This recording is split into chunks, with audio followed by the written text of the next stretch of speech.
Hi Titans, and welcome back to your last Monday broadcast. I'm Nitil. And I'm Parker. Let's head over to Rebecca for entertainment.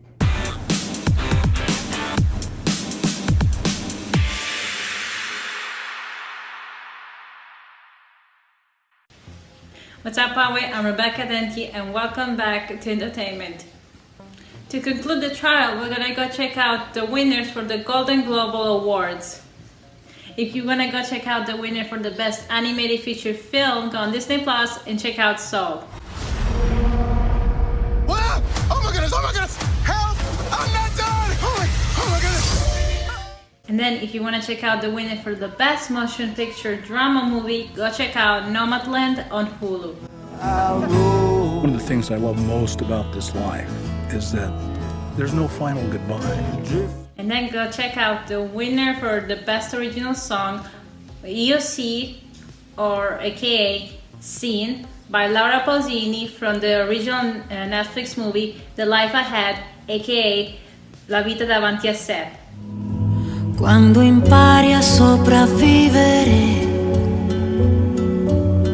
e accetti l'impossibile. Thank you for watching entertainment. For the last time, back to the anchors. Thanks, Rebecca. I really enjoyed watching Soul. Me too.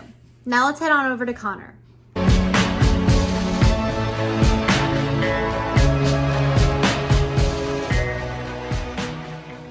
What's up, Power? Today we'll be going over places to go to lunch for when we eventually return to school. All of these places are located on the corner of Espola and Twin Peaks Road, just a short drive from the school. The first place you should check out is Rigoberto's Taco Shop. They have really good carne asada fries and California burritos. If you just want to get something to drink, you should check out Pina Smoothies. They have a popular acai smoothie and offer a wide variety of drinks that use fresh ingredients. And lastly, you should check out Larry's Santorini Greek Food. It is a Greek restaurant that is open every day for lunch and dinner, and they are open right now for takeout as well as all the other places that I listed. That'll be all for this week, Poway. Now back to the anchors, and we'll see you next trimester. Thanks, Connor. I'll make sure to keep those places in mind. Now let's head over to Trevor with Principal Nash.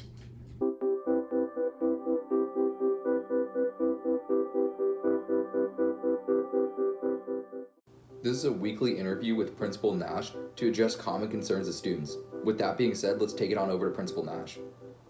Now that COVID cases are dropping, what can we expect with school? So the new case rate puts us at about 15% per one, or 15 cases per 100,000. The requirement for us to drop from purple to red is at 14. So we anticipate, because we've seen 6 weeks of dropping rates, that next week we will see a drop in rate. It's important to remember that our school board said once we have reached the red tier that we would reinstitute our AB model. So shortly after we reach that red tier, we expect all secondary schools to reopen and be ready to provide AB service to students as we head into the next trimester. What does that mean for sports? So that's a really good question. That's a question we've spent a lot of time really thinking about and organizing. So students will start to see some videos coming out to them through public service announcements, through our social media, as well as through their classroom instructions about kind of how to operate on campus, where things go. We'll hold a community forum right before we reopen to answer any last minute questions about how students are able to do what they need to do. We will go through a transition of trimester in this time frame, which means we'll probably have to have a couple asynchronous days again in order to do book delivery and pickup. So we'll kind of organize that and get that out to you guys very shortly. But it really means we're going to be in an instructional environment. We have about 20 teachers currently who are not vaccinated and have medical conditions that would not allow them to return. And so in that case, we'll have another adult in the room to help shepherd the learning while it's taking place with the teacher in the space. And we will then shift into our different classes throughout the day the way that we have in the past. Be a slightly different schedule. I think the big call that all of our students need to hear loud and clear is we will return to a 7:30 start. School will begin at 7:30 again as it did when we were back in session before. Do you have any last reminders for students? Two things. One, we're right at the end of the trimester, so make sure you're on top of whatever you need to do to solidify your grade and ensure that it represents your academic progress in that course. The second is to please be open and flexible to the process as you return back to campus, to recognize that the comforts that we had at home aren't going to be available the same as they are here at school. You will have to conform to the policies and rules that exist at the school. You'll still need to ask to go to the restroom, for example, and things that you don't necessarily have to do right now at home. So just be mindful of that and be somewhat forgiving to teachers as we enter into this transition because it is a new skill that they're going to have to exercise in a short period of time. Thanks, Principal Nash, but that's all for this week. Now back to the anchors. Thanks, Principal Nash. Now let's head on over to Charlotte with fun facts.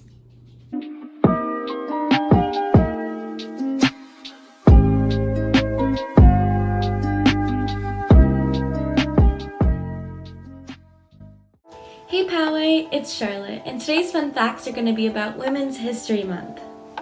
In 1980, the National Women's History Project was founded in Santa Rosa, California, by Molly Murphy McGregor, Mary Ruth's daughter, Maria Cuevas, Paula Hammett, and Bette Morgan.